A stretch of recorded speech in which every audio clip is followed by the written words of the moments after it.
it's February 3rd and time to plant some petunia seeds. The groundhog saw his shadow yesterday, which means there's 6 more weeks of winter. I'm not having it. We are planting seeds and bringing on the sunshine. So every year I get questions from friends about how we plant. So main thing is you get yourself a good potting soil, get it gently moist. I stirred it up in this bucket, and now we're going to put it in the planter. We're going to plant the seeds in mass in one big container until they sprout, and then we'll later transplant them into their little cells. So what we do is we start with one solid tray, and then this one has little holes in it. I'll fill this up till it's about, ½ inch from the top of the tray. Another thing, people ask me how wet to get the dirt. You want it so it kind of clings together, but you don't want it so when you squeeze it, water pours out of it. So just enough to kind of hold a shape. This is pretty loose actually. I might get it a little bit more wet. I'm just going to smooth it out. We won't show the ice soil chips because I brought it in from outside and some of my soil had frozen today. So that's the kind of winter we're having. I'm just going to make little furrows.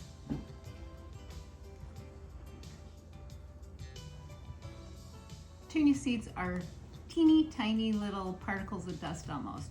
So I buy what's called pelleted seeds. And so as you can see, they're covered in a coating that will dissolve in the soil, but at least I can pick it up, but they're still very, very tiny. So I place them in the soil about every ½ inch. The instructions for planting petunia seeds actually say to just put them barely on top of the soil. Okay, I'm just gonna gently smooth this out a little bit. We're not gonna cover the petunia seeds very much at all. They really need the light and warmth to sprout. I often get questions about watering the seeds when they're sprouting. You don't want to pour the water on top because it'll wash all the soil away. So you just do what's called underwatering. Pour a bit of water down here, and then you can set the soil down into the water and it'll eventually seep up into the soil. Okay, so our last step is we're going to put a clear dome on top. This will keep the moisture and the heat inside and helping the seeds to sprout quickly.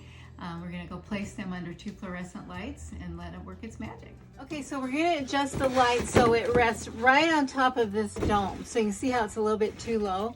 So we're gonna just crank it up. This is my highly sophisticated version of adjusting the chains. So we just have a little S ring and I just put it in the chains. Hold. All right, so now we're going to put the dome under the fluorescent lights. There's 2 rows here. These are the least expensive fluorescent lights I could find at Home Depot. You don't have to buy special grow bulbs. These work just fine. But the main thing is you want these to be as close to the seeds as possible. Set them under here. Probably within 3 to 4 days, we might, if we're lucky, start seeing the little sprouts come up. We'll watch it. We'll monitor the water. Continue to keep the soil moist. You probably won't have to water more than about once a week. It's not, you don't want to get it very, very wet or you'll kill your seeds. So anyway, we'll keep watching this. We'll keep you updated on the progress of the seeds. Happy planting. Give me a call if you have any questions. Always happy to help.